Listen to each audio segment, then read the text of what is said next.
तर न्यायाधीश यांच्यावर जे बुट फेकण्याचा प्रयत्न झालेला आहे, त्यानिमित्ताने जर बघितलं असेल तर राष्ट्रवादी काँग्रेस शरद पवार गटाच्या वतीने संपूर्ण राज्यात जे ते आंदोलन केलं जात आहे, कसं बघतं या संपूर्ण याच्याकडे?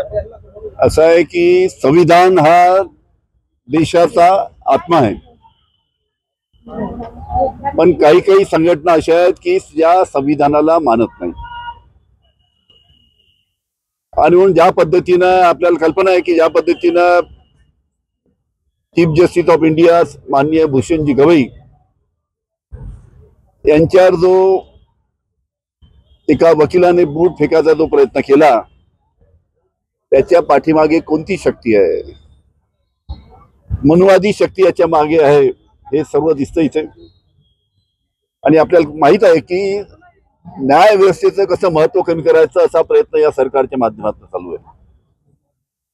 तेव्हा निवडणूक आयोगाची नियुक्ती करण्याचा जेव्हा प्रश्न होता, जेव्हा निवडणूक आयोगाची नियुक्ती करताना त्या कमिटीमध्ये 3 लोकांच्या कमिटीमध्ये चीफ जस्टिस ऑफ इंडियाचं सुद्धा त्याच्यामध्ये एक स्थान होतं.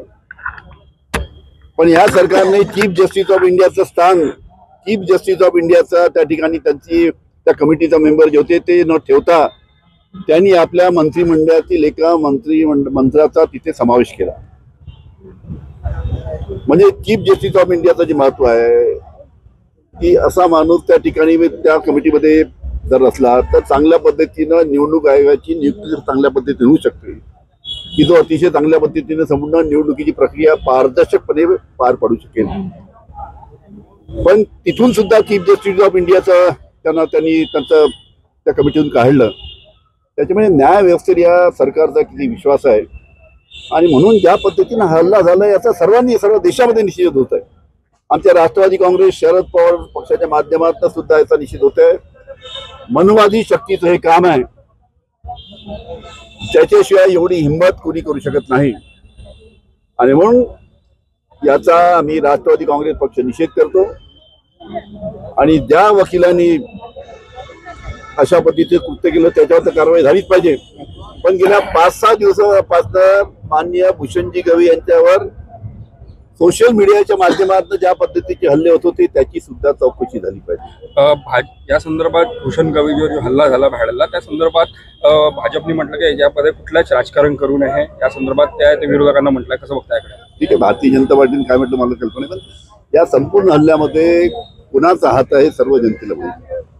सोशल मीडिया 5-6 दिवसातले पहा तुम्ही, त्या सोशल मीडियाच्या माध्यमातून सुद्धा एक मोहीम त्यांनी भूषणजी गवई जे चीफ जस्टिस ऑफ इंडिया यांच्या विरोधात राबवण्यात येत होते. या सोशल मीडियाच्या मोहीमच्या मागे कोणाचा हात आहे, कोणता पक्ष आहे, याचा तुम्ही तपास केला तुम्हाला संपूर्ण माहित पडेल. आणि सर जो चप्पल फेंक के मारा उसको क्या सजा मिली?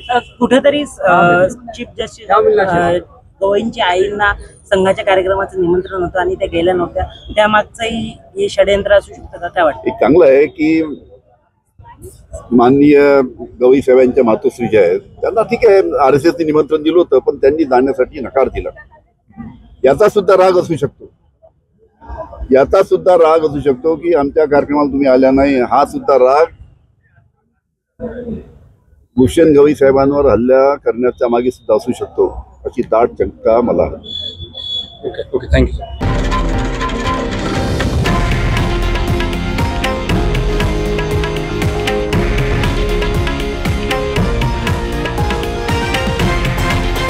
हे आहे देशातील नंबर 1 न्यूज नेटवर्क आणि आपण पाहत आहात TV9 मराठी, एकमेव.